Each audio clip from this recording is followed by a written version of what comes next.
We just got some pretty big news regarding XDC that I think will make a lot of people actually pretty happy. Now, outside of course, price action, we are witnessing some pretty big updates for XDC. Now, one thing that I will say about altcoins and about pretty much the entire altcoin market, I should say, is that we probably won't see any substantial moves until we see Bitcoin dominance officially top out and show major signs of weakness. I know, it sucks, right? But even if we go back to 2020 into 2021, or even 2017 into 2018, it was the same story. Most altcoins actually just looked like XDC, where they hit a major high and then they just swung low, killing all momentum and all hype. And then all of a sudden, boom, we saw a huge move to the upside. And that actually happened back here in January. January was the start of it back in 2021. In 2017 and 2018, it was basically like the fall time frame of 2017 into 2018. But it's the same story now, where most people are actually losing all signs of hope for altcoins to make any new significant all-time high. And it's technically a good thing because it's the same pattern that's been repeating for cycle over cycle. Now, a lot of people are continuously saying that this cycle is different, that we now have regulations and this and that. Again, same story back in 2020 into 2021. Everyone said that this time is different, that institutional adoption's picking up, that we're about to, reach mass adoption and this and that. Every single cycle, there's some major trap or there's a major obstacle that tries to keep people out of crypto.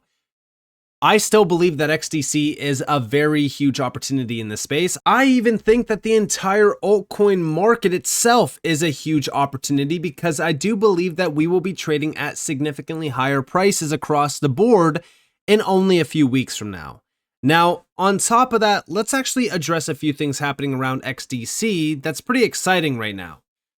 Number one, the markets, right? One big argument from my side has always been, why isn't XDC listed on more T1 exchanges? Now, when we think about T1 exchanges, we're mainly looking at like top 10, top 15 exchanges. And the reason why is because some of these exchanges have millions of weekly visitors and also trading volume. Trading volume across the board for some of these exchanges is just absolutely insane. Some of these are, manipulated, like for an example, like Super X or so.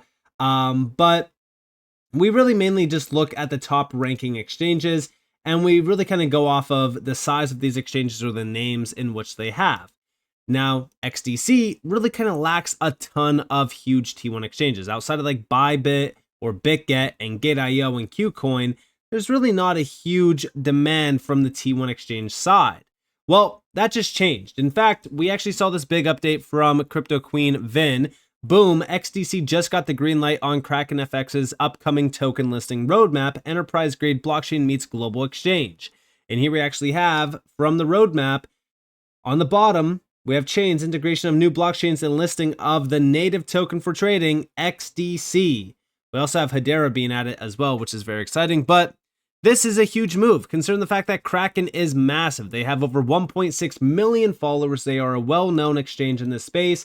And they are number 14 with over almost $2 billion of trading volume in the last 24 hours and almost 2 million weekly visitors. This is a huge exchange. So we love to see that. And I do think that we will see a lot more T1 exchange listings for XDC as well, considering the fact that this is a very bullish crypto project.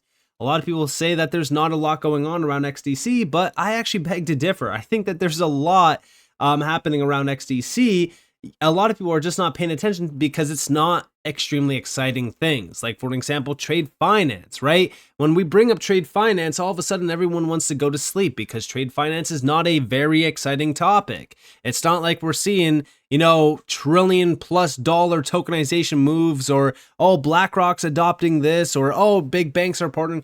Like, a lot of people, when we think about trade finance, they're kind of lost. They don't even know what trade finance is because it's such a unrecognized, asset class, or I shouldn't even say asset class, but like an industry that, most people actually don't even pay attention to, even though it is in the trillions of dollars and almost every single major bank is tied back to it. But we'll get there in a second. Let's actually start off with this video clip here from Generation Infinity, with Crypto RN. This is XDC Network Real World Assets Accelerated. Lance Lilly of XDC Foundation discusses Credify official integration, RWA accelerator with plug and play TC, and also collaboration is greater than silos. Discover how the XDC network is powering the next generation of Web3 adoption. Big shout out to Generation Infinity. Check it out, guys. My name is Lance, ecosystem development at XDC Foundation, trying to find like new integrations maybe that we need within the XDC network. Something like an accelerator program, you get to meet and work with projects that are doing something a little different from each other. You know, they're working in RWAs, they're working in borrowing and lending or whatever that is, right? Or trade finance, but they're trying to bridge it with this TradFi or traditional. For the program that we're in right now, it's coming to a close. We're about to wrap the program up, and we're already in the beginning stages of getting the second program.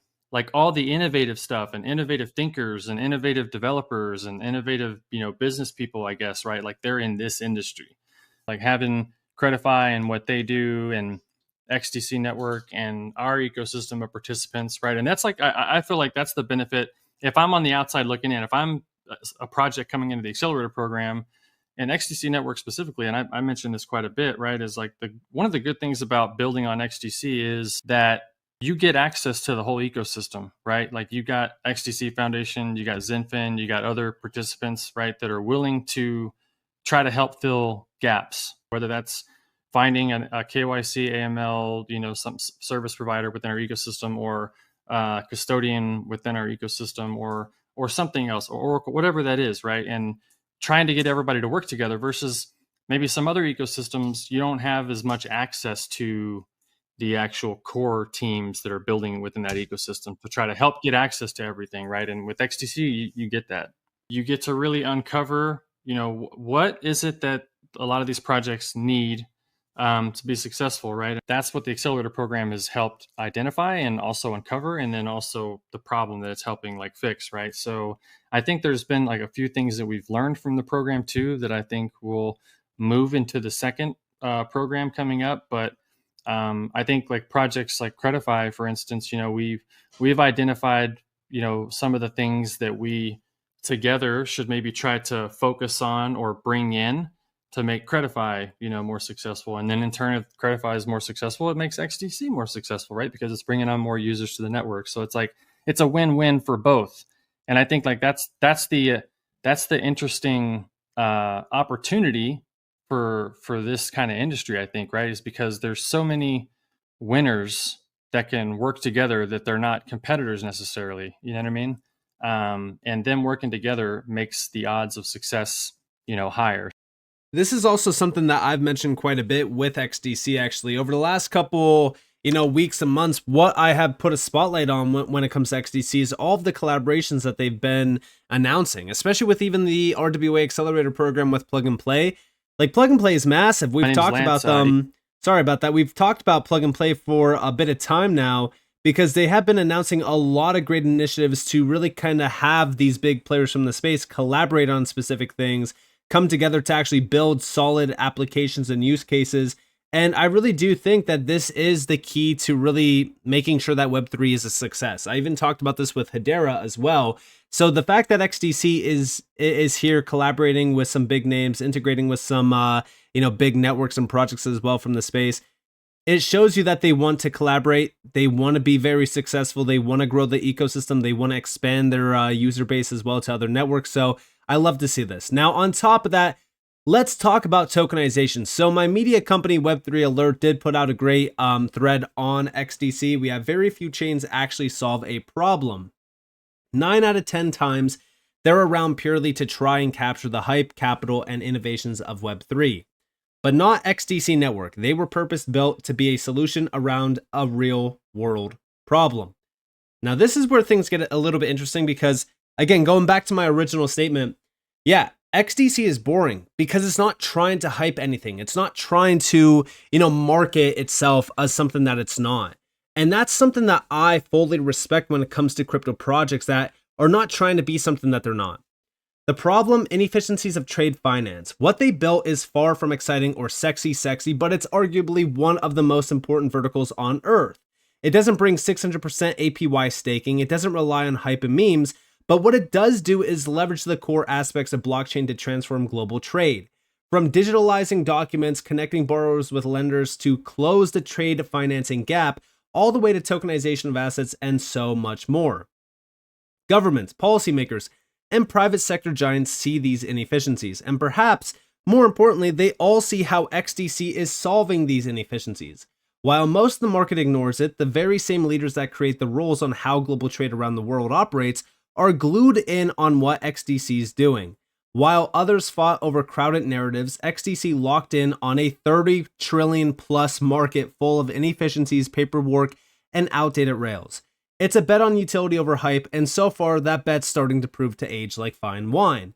Today, the global narrative around trade is changing. Governments pushing for MLATR compliance, NGOs and standard bodies driving digital trade, enterprises looking for interoperable trade flows, trade participants looking to close financing gap, businesses looking for efficient, quicker trade. All of this and more is actively taking place on the XDC network already. They've been used for real trade transactions across both public and private sectors. They've made history in being used in the first ever UK digital trade transaction. This is actually with Lloyds Bank. They're being used for digital trade purposes like by the likes of JP Morgan and even Lloyds Bank. XDC is past the point of proof of concepts. What we're looking at here is live production grade digital trade finance infrastructure. They didn't chase the noise, they solved the problem, and now the world's catching up to them. And yeah, listen, this is a very big deal. When we think about things like, for an example, Inigio with their Trace Original solution, a lot of people actually don't know, but this is built with XDC. For confirmation of this, you could just go and look at what Andre Kasserman said back in December of 2024. We got a question where he said, Mr. Andre Kasserman, can you please confirm that Inigio's Trace Original works on the XDC network? It does. I made this happen in 2021 and implemented it since April of 2022. You could ask Atul, who is, of course, the co-founder of XinFin Official. Focus next year is on settling MLETR transactions this year, this is 2025, using regulated stablecoins such as ROUSD and many others that banks want to take advantage of. There will be many. So yeah, Inigio is built on XDC. The fact that Lloyds Bank partnered up with Inigio to boost trade finance digitization back in 2023, on top of course, Inigio joining the ITFA DNI initiative back in 2021. By the way, with this, you also saw XDC and a few other big players tied to this. The new players that were at it were these players here: Lloyds Bank, Nokia, Emirates MBD, HMRC UK Export Finance, SMBC, Minigram, Cargo X. There's a huge amount of players that were at it here. But XDC was already on this with Inigio. Don't overlook Finastra, by the way. Finastra is a massive player here. But, this was back in 2021. We already know that back in 2021, Inigio did start building things like Trace Original on the XDC network, which is also utilized by some very substantial banks like Lloyds Bank and even JP Morgan. And the use cases are pretty substantial when it comes to, either finance, transport and logistics, even mortgages, certificates, and so much more. I mean, the use case here for what Trace Original is doing, combined with, of course, XDC, is very substantial. And yes, it goes back to the $30 trillion market opportunity around trade finance, because XDC has been focused on trade finance since going all the way back to 2019. Zero pivot, fully focused ahead on trade finance and solving these inefficiencies. And it's something that I'm very excited about, especially at a time where XDC is still completely overlooked. It's trading under $1 billion market cap, fully diluted value, 2.23 billion. The upside potential on XDC is substantial, especially at a time right now where the market is still moving with Bitcoin on Bitcoin hype. When this market separates itself from Bitcoin and we finally start to see utility be the main driver, I do think that these types of projects like XDC are going to be the biggest winners in this market. But with that being said, I hope that you guys enjoyed this video. If you guys did, definitely leave a like, subscribe, turn notifications on because more free content. You guys are more than welcome to follow me on Twitter and join the free Discord in the description below. And with that being said, guys, it's been Nick. Thanks for watching. Peace out.